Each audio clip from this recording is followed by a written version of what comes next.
ಎಲ್ರಿಗೂ ನಮಸ್ಕಾರ. ಎಲ್ಲರೂ ಹೆಂಗಿದ್ರೆ ಎಲ್ಲರೂ ಚೆನ್ನಾಗಿದ್ದಾರೆ ಅನ್ಕೊಂಡಿದ್ದೀನಿ.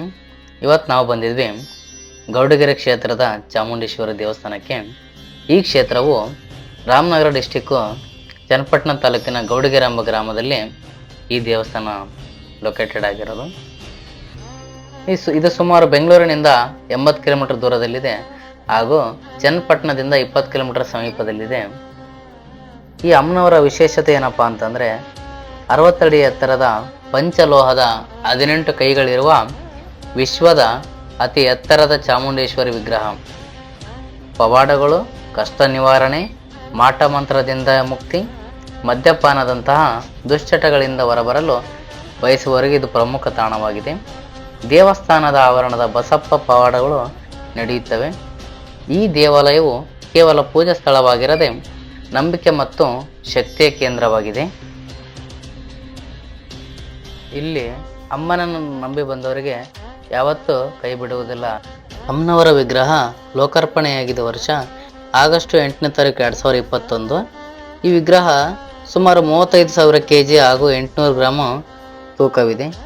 ಅಮ್ಮನವರ ವಿಗ್ರಹ ನಿರ್ಮಾಣ ಮಾಡುವ ಸಂದರ್ಭದಲ್ಲಿ 2ಕ್ಕೆ 2 ಅಗೆಯನ್ನು ತೋಡಿ ಸಪ್ತ ನದಿಗಳ ನೀರು, ಸಪ್ತ ಸರೋವರ ನೀರು, ಸಪ್ತ ನದಿಗಳ ಉಗಮ ಸ್ಥಾನ ನೀರು, ಹಲವಾರು ಗಿಡಮೂಲಿಕೆ, ಸರಿಸುಮಾರು 77 ಪುಣ್ಯಕ್ಷೇತ್ರಗಳ ನೀರು ನೀಡಲಾಗಿದೆ. ಆದ್ದರಿಂದ ಅಮ್ಮನವರ ಶಕ್ತಿ ಅಪಾರವಾಗಿದೆ. ಈ ದೇವಸ್ಥಾನದಲ್ಲಿ ಕಾಯಿ ಕಟ್ಟುವ ಉದ್ದೇಶ ಏನಪ್ಪಾ ಅಂದರೆ 7 ಭಾನುವಾರ 7 ಕಾಯಿ ಕಟ್ಟಿ 7 ಪ್ರದರ್ಶನ ಮಾಡಿದರೆ ತಮ್ಮ ಕಷ್ಟಗಳು ಪರಿಹಾರವಾಗುತ್ತದೆ ಎಂದು ಭಕ್ತಾದಿಗಳ ನಂಬಿಕೆ ಇದೆ. ಇದೇನು ನೋಡ್ತಾ ಇದ್ರಲ್ಲ ನೀವು, ಇದು ಮೊದಲ ಬಸವಣ್ಣನವರ ಲಿಂಗೈಕ್ಯರಾದ ಮೇಲೆ ಅನಾವರಣ ಮಾಡಲಾಗಿದೆ. ಈ ಕ್ಷೇತ್ರಕ್ಕೆ ಕರ್ನಾಟಕ ರಾಜ್ಯದ ಭಕ್ತಾದಿಗಳಲ್ಲದೆ ಬೇರೆ ಬೇರೆ ರಾಜ್ಯಗಳು ಮತ್ತು ವಿದೇಶಗಳಿಂದ ಭಕ್ತಾದಿಗಳು ಈ ಕ್ಷೇತ್ರಕ್ಕೆ ಅಮ್ಮನವರ ದರ್ಶನ ಪಡೆಯಲು ಬರುತ್ತಾರೆ. ಗೌಡಗೆರೆ ಕ್ಷೇತ್ರವು ಒಂದು ಧಾರ್ಮಿಕ ಕ್ಷೇತ್ರವಲ್ಲದೆ ಮಕ್ಕಳ ಶೈಕ್ಷಣಿಕ ದೃಷ್ಟಿಕೋನ ಇಟ್ಟುಕೊಂಡು ದೇವಾಲಯದ ಆವರಣದಲ್ಲಿ ಭಕ್ತಾದಿಗಳಿಗಾಗಿ ಒಂದು ಮ್ಯೂಸಿಯಂ ಅನ್ನು ಓಪನ್ ಮಾಡಿದ್ದಾರೆ. ಇಲ್ಲಿ ಎಂಟ್ರಿ ಫೀಸ್ ಬಂದು ಒಬ್ಬರಿಗೆ 50 ರೂಪಾಯಿ, ಮಕ್ಕಳಿಗೆ ಯಾವುದೇ ರೀತಿ ಫೀಸ್ ಇರುವುದಿಲ್ಲ. ಇದು ಕವಿಗಳು ಮತ್ತು ರಾಜ ಮನೆತನಗಳು, ಸ್ವತಂತ್ರ ಹೋರಾಟಗಾರರ ಬಗ್ಗೆ ಕಲಾಕೃತಿಗಳು ಕಾಣಬಹುದು ನಾವು. ಸಮಾಜ ಸುಧಾರಕರ ಬಗ್ಗೆ ಆಗ್ಲಿ, ವಚನಕಾರರ ಬಗ್ಗೆ ಆಗ್ಲಿ, ಆಯ್ತಾ,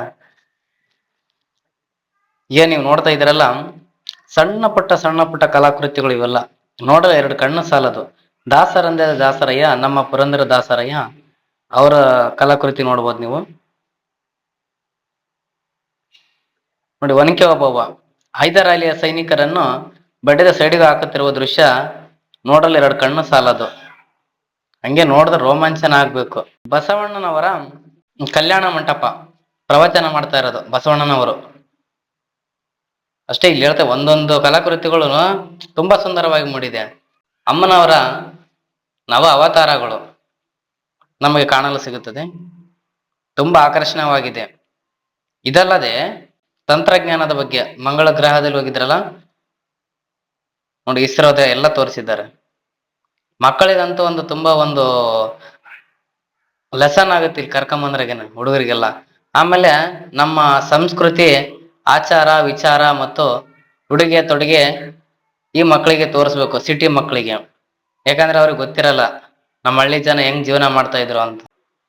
ಈ ಕ್ಷೇತ್ರದ ಇನ್ನೊಂದು ವಿಶೇಷ ಏನಪ್ಪಾ ಅಂದ್ರೆ ಅದು ಬಸಪ್ಪ ಅಂದ್ರೆ ಬಸವಣ್ಣ ಅಂತ ಅರ್ಥ.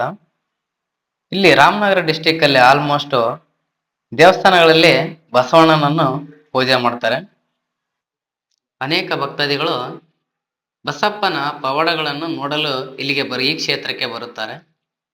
ಇಲ್ಲಿ ಬಸಪ್ಪನವರ ದರ್ಶನ ಮಾಡಿದ ನಂತರ ಪ್ರಸಾದ ಇದೆ, ದಯವಿಟ್ಟು ಪ್ರಸಾದ ಮಾಡ್ಕೊಂಡು ಹೋಗಬೇಕು.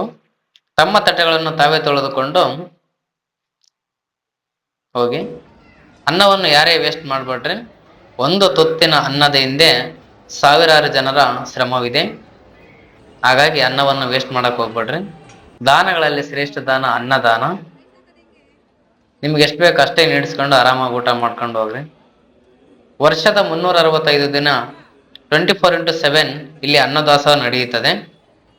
ಎಲ್ಲಾರು ಊಟ ಮಾಡಿದ ನಂತರ ಹೋಗ್ಬೇಕಾದ್ರೆ ಒಂದ್ 2 ಲೈನ್ ಓದ್ಕೊಂಡು ಹೋಗ್ರಿ. ಹಂಗೆ ಎಷ್ಟು ಅರ್ಥಪೂರ್ಣವಾಗಿದೆ ನಿಮಗೆ ಗೊತ್ತಾಗುತ್ತೆ.